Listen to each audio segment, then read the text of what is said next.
thought and wild conjecture. What was that land to which we were drifting? Was it cliff, with deep water, an iron face, where a good ship is shattered at a blow, and death comes like a thunderclap? Or was it shelving sand, where there is stranding, and the pound, pound, pound of the waves for howls before she goes to pieces, and all is over?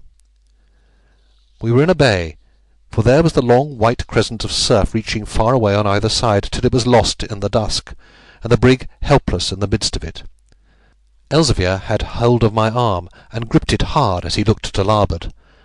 I followed his eyes, and where one horn of the white crescent faded into the mist, caught a dark shadow in the air, and knew it was high land looming behind. And then the murk and driving rain lifted ever so little, and as it were only for that purpose, and we saw a misty bluff slope down into the sea, like the long head of a basking alligator poised upon the water, and stared into each other's eyes, and cried together, "The snout!" It vanished almost before it was seen, yet we knew there was no mistake. It was the snout that was there looming behind the moving wrack, and we were in Moonfleet Bay. Oh, what a rush of thought then came, dazing me with its sweet bitterness, to think that after all these weary years of prison and exile we had come back to Moonfleet. We were so near to all we loved, so near, only a mile of broken water, and yet so far, for death lay between, and we had come back to Moonfleet to die. There was a change came over Elzevir's features when he saw the snout. His face had lost its sadness, and wore a look of sober happiness. He put his mouth close to my ear, and said, "There is some strange leading hand has brought us home at last, and I'd rather drown on Moonfleet beach than live in prison any more, and drown we must within an hour. Yet we will play the man, and make a fight for life." And then, as if gathering together all his force, "We have weathered bad times together, and who knows but we shall weather this?" The other prisoners were on deck now, and had found their way aft. They were wild with fear, being landsmen, and never having seen an angry sea, and indeed that sea might have frighted sailors too. So they stumbled along drenched with the waves, and clustered round Elzevir, for they looked on him as a leader, because he knew the ways of the sea, and was the only one left calm in this dreadful strait. It was plain that when the Dutch crew found they were embayed, and that the ship must drift into the breakers, they had taken to the boats, for gig and jolly boat were gone, and only the pinnace left amidships. 'Twas too heavy a boat perhaps for them to have got out into such a fearful sea, but there it lay, and it was to that the prisoners turned their eyes. Some had hold of Elzevir's arms, some fell upon the deck and caught him by the knees, beseeching him to show them how to get the pinnace out. Then he spoke out, shouting to make them hear. "Friends, any man that takes to boat is lost. I know this bay, and know this beach, and was indeed born hereabouts, but never knew a boat come to land in such a sea, save bottom uppermost. So if you want my counsel, there you have it, namely, to stick by the ship.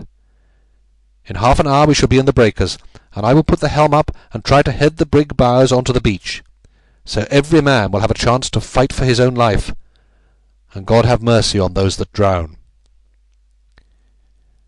I knew what he said was the truth, and there was nothing for it but to stick to the ship, though there was small chance enough.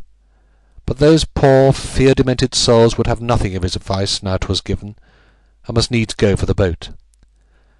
Then some came up from below who had been in the spirit-room, and were full of drink and drink courage, and heartened on the rest, saying they would have the pinnace out, and every soul should be saved.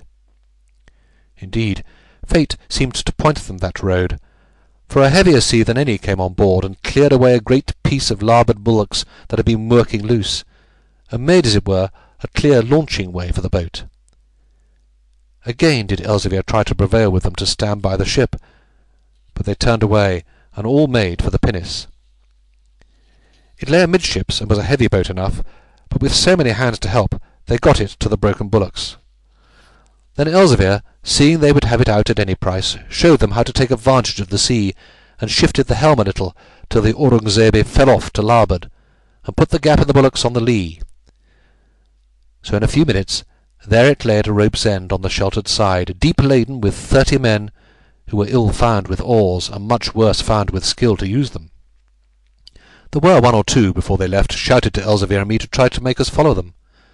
Partly, I think, because they really liked Elzevir, and partly that they might have a sailor in the boat to direct them.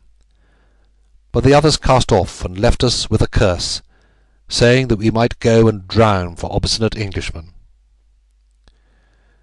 So we two were left alone on the brig, which kept drifting backward slowly. But the pinnace was soon lost to sight, though we saw that they were rowing wild as soon as she passed out of the shelter of the ship, and that they had much ado to keep her head to the sea. Then Elzevir went to the kicking wheel and beckoned me to help him, and between us we put the helm hard up. I saw then that he had given up all hope of the wind shifting, and was trying to run her dead for the beach. She was broached to with her bows in the wind, but gradually paid off as the staysail filled, and so she headed straight for shore. The November night had fallen, and it was very dark. Only the white fringe of the breakers could be seen, and grew plainer as we drew closer to it. The wind was blowing fiercer than ever, and the waves broke more fiercely nearer the shore. They had lost their dirty yellow colour when the light died, and were rolling after us like great black mountains, with a combing white top that seemed as if they must overwhelm us every minute. Twice they pooped us, and we were up to our waists in icy water, but still held on to the wheel for our lives. The white line was nearer to us now, and above all the rage of wind and sea I could hear the awful roar of the undertow sucking back the pebbles on the beach. The last time I could remember hearing that roar was when I lay, as a boy, one summer's night twixt sleep and waking, in the little whitewashed bedroom at my aunt's. And I wondered now if any sat before their inland hearths this night, and hearing that far-distant roar, would throw another log on the fire, and thank God they were not fighting for their lives in Moonfleet Bay. I could picture all that was going on this night on the beach. How Ratsey and the landers would have sighted the Aurungzebe, perhaps at noon, perhaps before, and knew she was embayed, and nothing could save her but the wind drawing to east. But the wind would hold pinned in the south, and they would see sail after sail blown off her, and watch her wear, and every time come nearer in. And the talk would run through the street that there was a ship could not weather the Snout, and must come ashore by sundown. Then half the village would be gathered on the beach, with the men ready to risk their lives for ours, and in nowise wishing for the ship to be wrecked, yet anxious not to lose their chance of booty, if Providence should rule that wrecked she must be. And I knew Ratsey would be there, and Damon, Tewkesbury, and Laver, and like enough Parson Glennie, and perhaps— and at that perhaps my thoughts came back to where we were, for I heard Elzevir speaking to me. "Look," he said, "there's a light." 'Twas but the faintest twinkle, or not even that, only something that told there was a light behind drift and darkness. It grew clearer as we looked at it, and again was lost in the murk. And then Elzevir said, "Maskew's match." It was a long-forgotten name that came to me from so far off, down such long alleys of the memory, that I had, as it were, to grope and grapple with it to know what it should mean.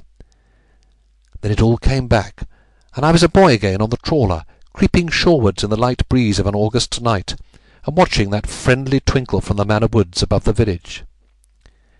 Had she not promised she would keep that lamp alight to guide all sailors every night till I came back again? Was she not waiting still for me? Was I not coming back to her now? But what a coming back! No more a boy, not on an August night, but broken, branded convict in the November gale. 'Twas well indeed there was between us that white fringe of death, that she might never see what I had fallen to. 'Twas likely Elzevir had something of the same thoughts, for he spoke again, forgetting perhaps that I was a man now, and no longer boy, and using a name he had not used for years. "Johnny," he said, "I am cold and sore downhearted. In 10 minutes we shall be in the surf. Go down to the spirit locker, drink thyself, and bring me up a bottle here. We shall both need a young man's strength, and I have not got it any more." I did as he bid me, and found the locker, though the cabin was all awash, and having drunk myself, took him the bottle back. 'Twas good Hollands enough, being from the captain's own store, but nothing to the old Ararat milk of the Why Not. Elzevir took a pull at it, and then flung the bottle away. "'Tis sound liquor," he laughed, "and good for autumn chills," as Ratsey would have said. We were very near the white fringe now,